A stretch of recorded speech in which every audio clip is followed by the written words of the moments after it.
Hello friends, आप सभी का स्वागत है यूट्यूब चैनल विजेता कुल में। तो फ्रेंड्स, यहाँ पर हम लोग इस वीडियो में Bihar civil court peon re exam का टॉप 50 क्वेश्चन डिस्कस करने वाले हैं। काफ़ी महत्वपूर्ण वीडियो होने वाला है, तो वीडियो के लास्ट तक आप सभी को बने रहना है और अपना आंसर कमेंट करके बताना है। और 50 में से आप लोग कितना सही करते हैं ये भी आप लोग कमेंट में ज़रूर बताइए, ठीक है। चलिए शुरुआत करते हैं सीधा पहला प्रश्न से। और उससे पहले फ्रेंड्स, अगर चैनल पर पहली बार जुड़े हैं तो आप सभी को बता दें कि आपका मैथ का जो सेशन होगा वो रात 8 बजे से प्रतिदिन होगा, जहां पर मैथ का हम लोग बेसिक फाउंडेशन भी देखेंगे और प्रैक्टिस सेट भी होगा। तो नियमित रूप से आप लोग रात 8 बजे ज़रूर जुड़िए, जहां पर मैथ का बहुत सारा कॉन्सेप्ट आपको देखने को मिलेगा। तो चलिए शुरू करते हैं पहला सवाल से। हमारा पहला प्रश्न है कि कौन सा तत्सम शब्द नहीं है। कौन सा यहाँ पर तत्सम शब्द नहीं है? तो पहला का राइट आंसर क्या होगा? तो पहला ऑप्शन लिखा गया मोती। मोती जो होता है ये तद्भव शब्द होता है, इसलिए राइट आंसर ऑप्शन ए ही हो जाएगा।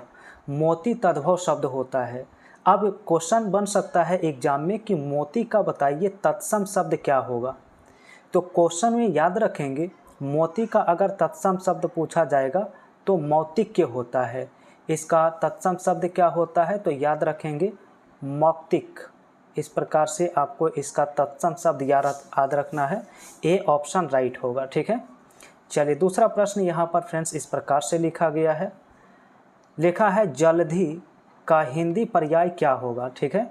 जलधि शब्द का हिंदी पर्याय क्या होगा? तो जलधि का हिंदी पर्याय होता है बादल। राइट आंसर ए होगा। तो फ्रेंड्स आप लोग याद रखेंगे, बादल का अन्य पर्यायवाची शब्द जो एग्जाम में पूछा जाता है, जैसे आपका यहाँ पर मेघ होता है, जलधर होता है, जलधर होता है। इसके बाद याद रखना है वारिद, नीरद, ठीक है। वारिद होता है, नीरद, ये सभी इसके कुछ महत्वपूर्ण पर्यायवाची होते हैं जिसको याद रखना है।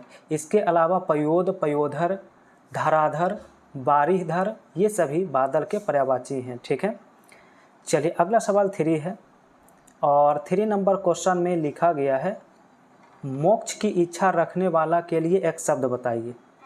मोक्ष की इच्छा रखने वाला को हम लोग मुमुक्षु कहते हैं।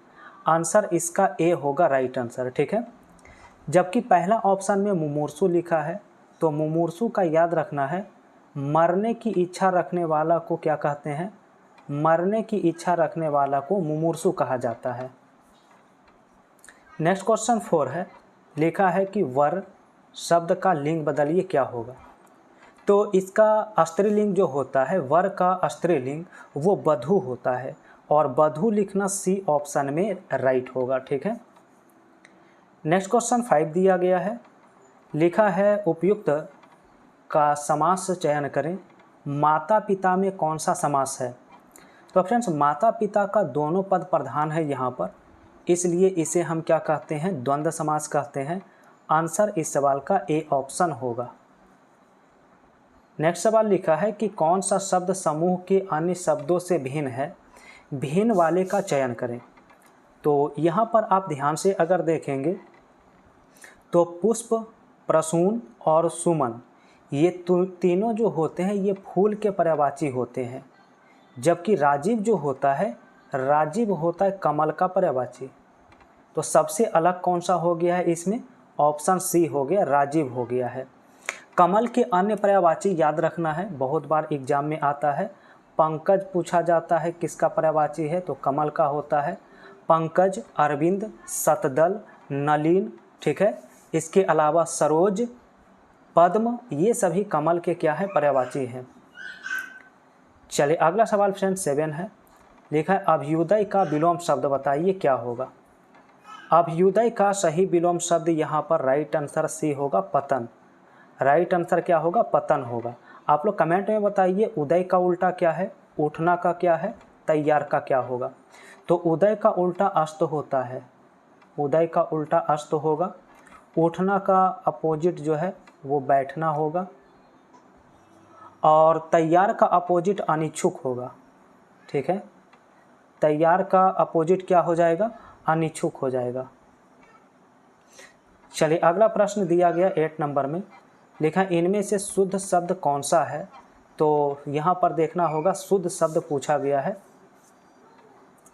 तो 8 का करेक्ट आंसर ऑप्शन डी में है। श्रेष्ठ लिखना यहाँ पर क्या है, राइट आंसर है। महत्वता लिखना गलत होता है, इसका सही रूप महत्व होता है। स्वास्थ्य यहाँ पर जो लिखा गया है फ्रेंड्स, यहाँ पर स्वास्थ्य क्या है, तो देखिए यहाँ पर थोड़ा सा ध्यान देना होगा। क्वेश्चन के ऑप्शन में थोड़ा त्रुटि है, यहाँ पर पूरा था दिया हुआ है, ठीक है। तो वास्तव में यहाँ पर आधा था का प्रयोग किया जाता है, ठीक है। सामाजिक में यहाँ पर स के ऊपर आकार होना चाहिए, तो इस प्रकार ऑप्शन डी आपका राइट होगा, ठीक है। चलिए नेक्स्ट क्वेश्चन देखेंगे। 9 नंबर प्रश्न है, लिखा अलग अलग अवयव को एक में जोड़ना क्या कहलाता है। अलग अलग अवयव को एक साथ जोड़ना कहलाता है संश्लेषण। क्या कहलाता है, संश्लेषण कहलाता है। राइट आंसर सी होगा। अगला सवाल 10 लिखा है, कहा गया कृदंत प्रत्यय किन शब्दों के साथ जुड़ते हैं। कृदंत प्रत्यय किन शब्दों के साथ जुड़ते हैं, तो राइट आंसर याद रखना होगा सी ऑप्शन, क्रिया के साथ जुड़ते हैं कृदंत प्रत्यय। जैसे अगर हमने एक मूल शब्द लिखा है पी, तो पी यहाँ पर मूल शब्द है क्रिया का, और इसमें अगर हम प्रत्यय अक्कड़ जोड़ देते हैं, क्या जोड़ देते हैं, यहाँ पर अक्कड़ प्रत्यय जोड़ देते हैं, तो यहाँ से हमारे पास जो शब्द बनता है वो बनता है पियक्कड़। और यहाँ पर ये किस का उदाहरण हो जाता है, तो कृदंत प्रत्यय का उदाहरण हो जाता है जो क्रिया के साथ जुड़ता है। राइट आंसर सी होगा, याद रखना है, ठीक है। चलिए फ्रेंड्स आगे बढ़ते हैं। 11 नंबर में लिखा है, मैं तो बनी मधुमास आली। इस वाक्य में मधुमास किस माह का पर्याय है। मधुमास किस महीने का पर्यायवाची होता है, तो याद रखना ये चैत्र महीने का है, ठीक है, चैत्र महीने का है। ऑप्शन बी होगा। अगला क्वेश्चन 12 है, लिखा निम्नलिखित में से एक शब्द द्विगु समास है, द्विगु समास का चयन करें। तो द्विगु समास पहचानना काफ़ी आसान होता है।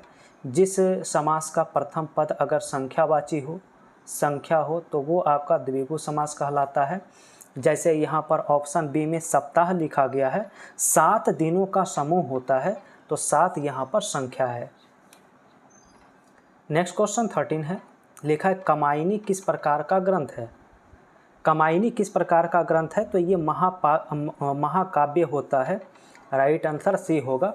इसे कामायनी को 1936 में जयशंकर प्रसाद के द्वारा लिखा गया था। 1936 में जयशंकर प्रसाद के द्वारा लिखा गया था, ठीक है। चलिए नेक्स्ट देखेंगे। 14 में कहा है, उससे अब अकेले नहीं रहा जाता, यह किस वाच्य में है। तो वाच्य का टोटल 3 प्रकार होता है, जिसमें पहला है कृत्यवाच्य, जहाँ पर कर्ता प्रधान होता है। दूसरा होता है कर्मवाच्य, जहाँ पर कर्म की प्रधानता होती है। और तीसरा होता है भाववाच्य, जहाँ पर भाव की प्रधानता होती है। तो इस सेंटेंस में भाव की प्रधानता को दर्शाया गया है।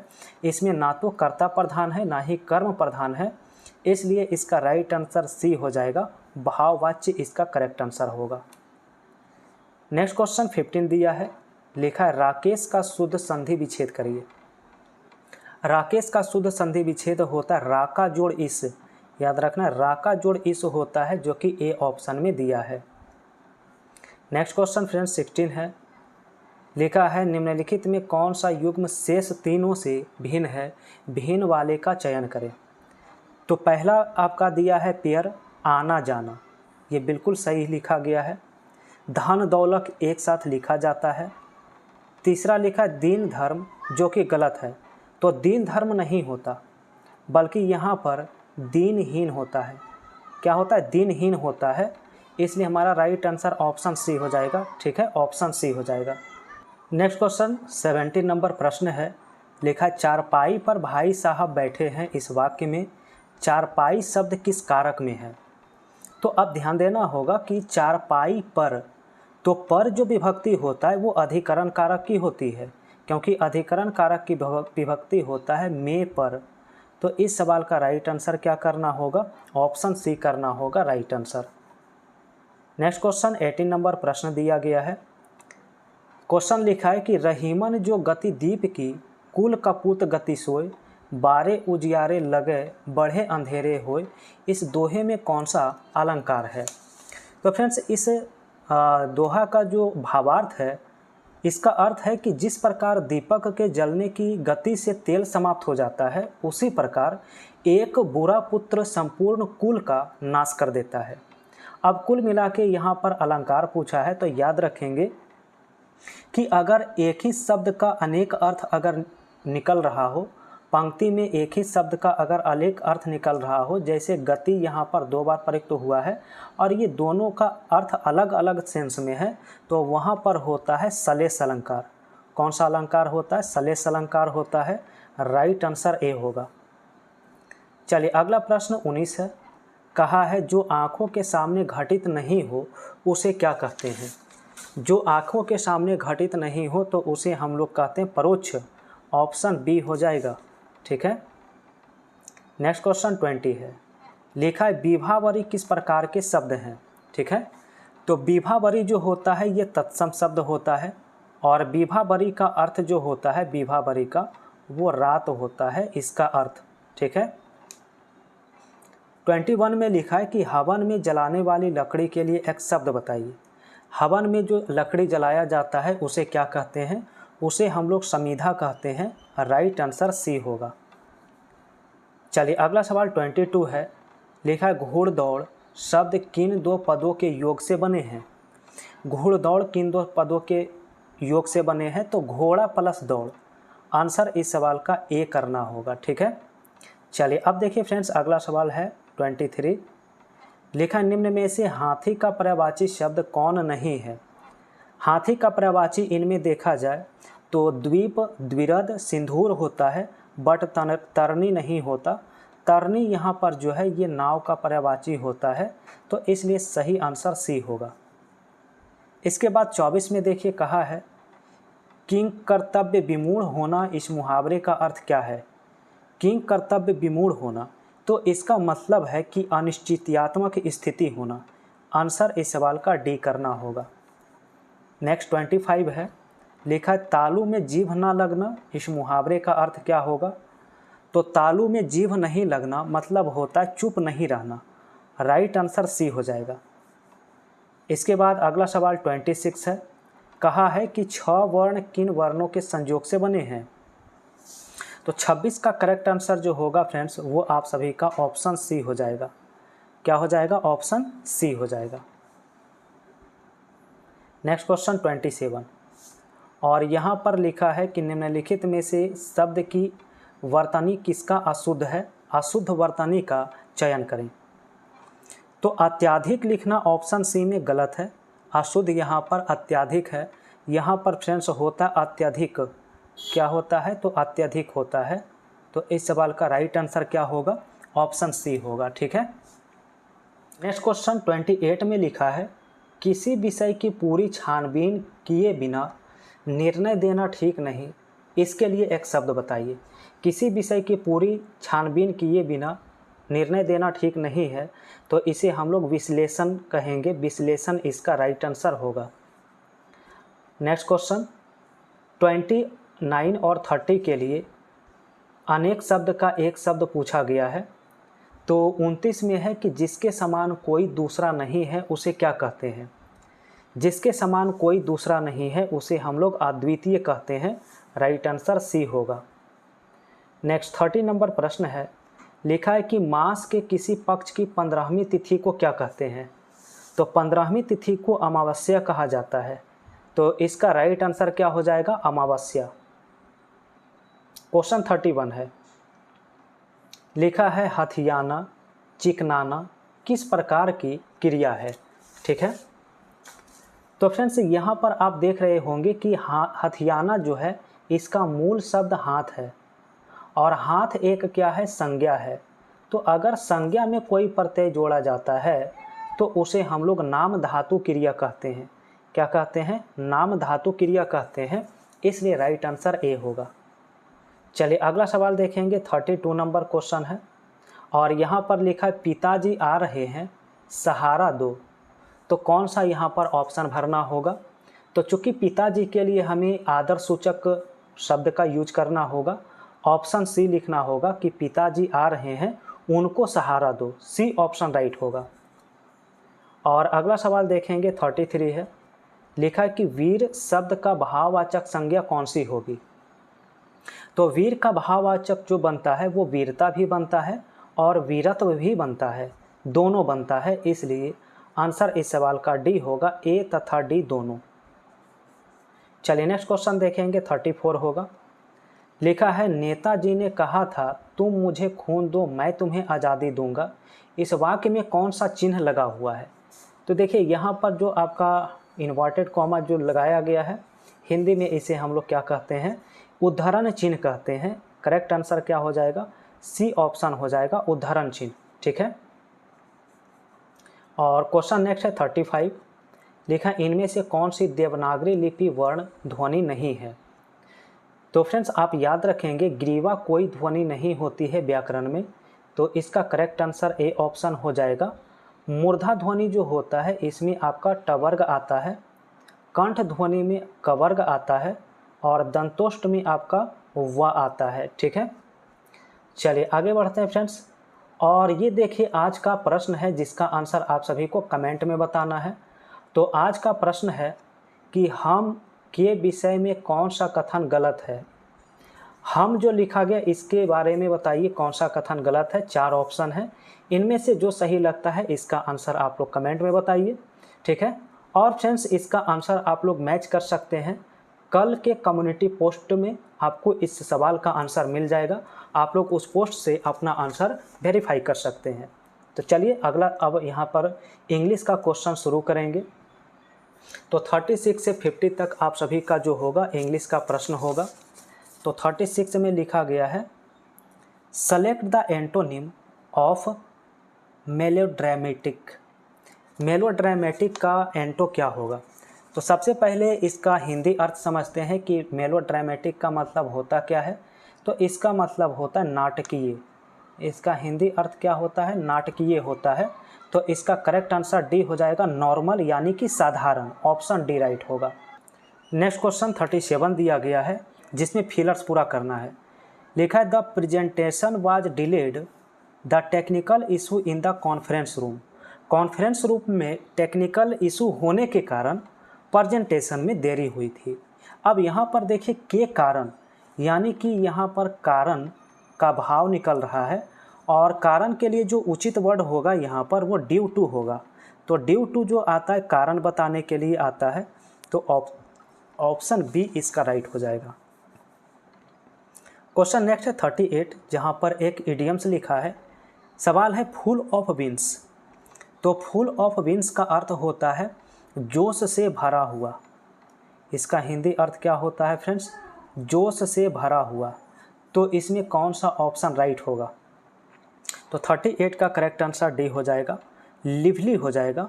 लिवली का मतलब ऊर्जावान होता है। चलिए 39 में देखेंगे जहाँ पर वन वर्ड सब्स्टिट्यूशन का सवाल लिखा है।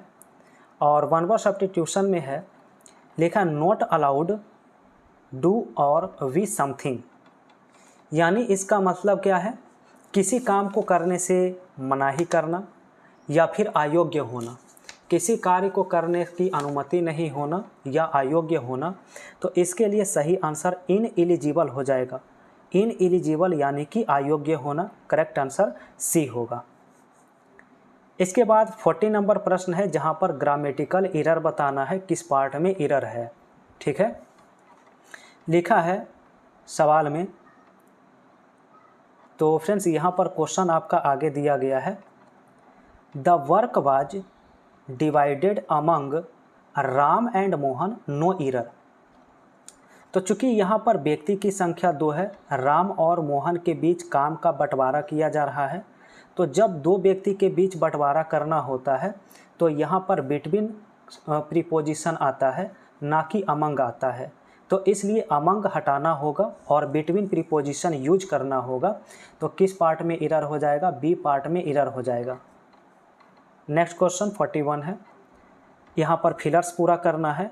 लिखा if I would accept the job offer immediately. तो यहाँ पर फ्रेंड्स ये आपका सेंटेंस इमेजिनरी पार्ट का है और इमेजिनरी सेंटेंस में क्या होता है कि कोई भी सब्जेक्ट हो, हर सब्जेक्ट के साथ वर का यूज किया जाता है।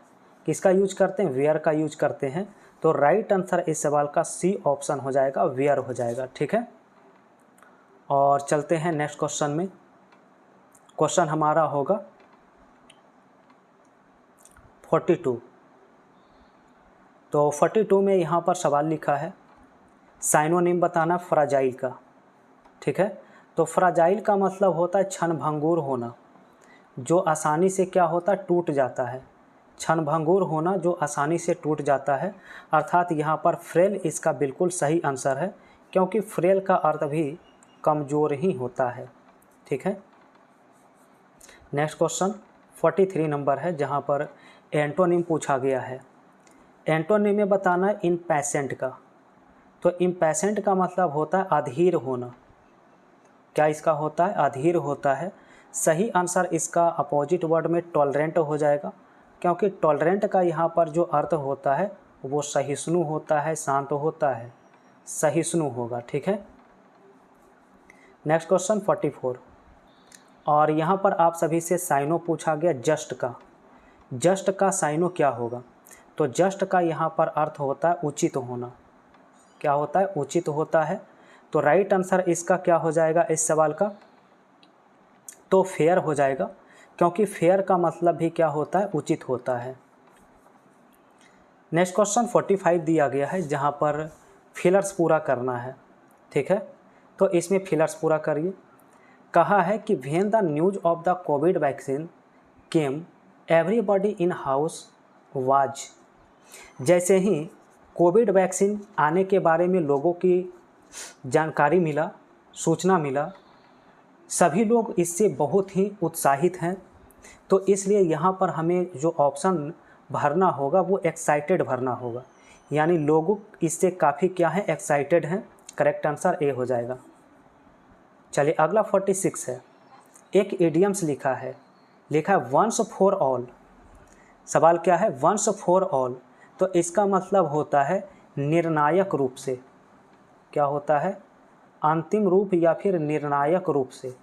तो इसके लिए कौन सा ऑप्शन राइट होगा? तो 46 का राइट आंसर ए करना होगा। कॉन्क्लूसिवली इस सवाल का बिल्कुल सही आंसर होगा।